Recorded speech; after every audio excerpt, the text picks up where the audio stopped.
আপনি 1 বছর জব করেছেন, প্রত্যেক মাসে প্রত্যেক মাসে 1 লক্ষ টাকা করে পেয়েছেন, 12 মাসে 12 লক্ষ টাকা পেয়েছেন, ঠিক আছে?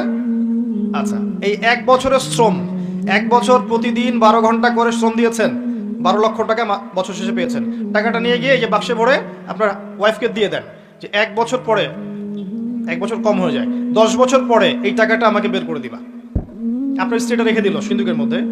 এবার এখন আপনি এই 12 লক্ষ টাকা দিয়ে ধরেন আপনি 4 শতক জমি কিনতে পারবেন, ফর এক্সাম্পল, কথা বলছি রুট লেভেলে। 10 বছর পরে বের করলেন, দেখলেন আপনি এটা দিয়ে 4 শতক জমি পাচ্ছেন না, আপনি পাচ্ছেন 2 শতক, আর 2 শতক পাচ্ছেন না।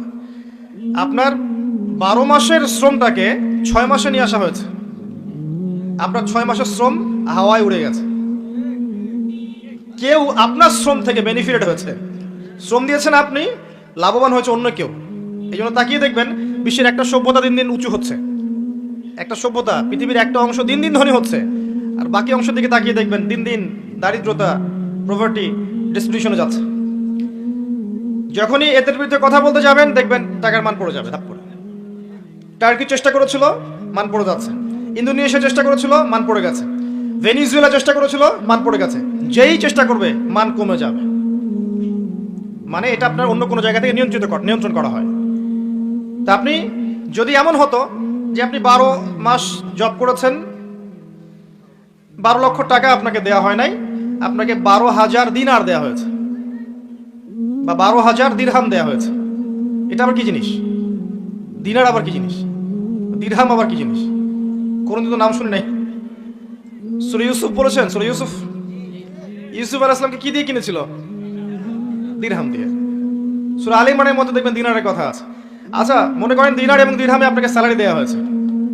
এবার এটা আপনি রেখে দিলেন ওয়াইফের কাছে, 10 বছর পর বের করবা। সে 10 না 20 বছর পর বের করে দিয়েছে আপনাকে। আপনার শ্রমের মান কমবে? আপনার মুদ্রার মান কমবে? এই কথাটাই বুঝাতে ব্যর্থ হয়েছি বিগত 5 বছর থেকে, যে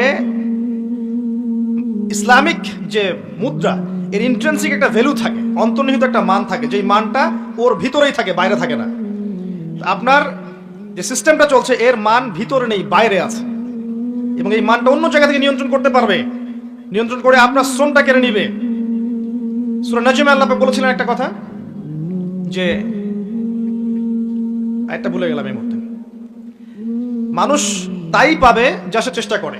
এরপর একটা আয়াত আছে না, হ্যাঁ, লাইসা লিল ইনসান ইল্লা মা সাআ। মানুষ চেষ্টার বাইরে কিছু পাবে না, তাই তো? মানুষ চেষ্টার বাইরে কিছুই পাবে না। আপনি অর্থ উপার্জনের চেষ্টা করবেন, আপনি পাবেন। আপনি ফল, বীজ রোপণ করবেন, গাছ হবে, ফল খাবেন। আপনি এখানে বীজ রোপণ করলেন, গাছ হলো, আপনি পরিপূর্ণ ফলটা খেতে পারছেন না, ফল অন্যজন খাচ্ছে। আমি যদি আপনাকে বলি যে আমার ফার্মে আপনি জব করেন, 1 বছর জব করবেন, 12 ঘন্টা করে পার ডে, কিন্তু আমি বছর শেষে আপনাকে 6 মাসের স্যালারি দিব, আপনি নেবেন? কোনো পাগলেও নিবে? কিন্তু আমরা এটা করছি, কিছু করার নাই, কারণ সিস্টেমটা ওদের হাতে। ওয়ার্ল্ডের সিচুয়েশন বুঝতে হবে আপনাকে। ইনশাআল্লাহ ঈসা ইবনে মারইয়াম আসলে এই সিস্টেম থাকবে না। ইনশাআল্লাহ আযজা ওয়া জাল আল মাহদি আসলে এই সিস্টেম থাকবে না।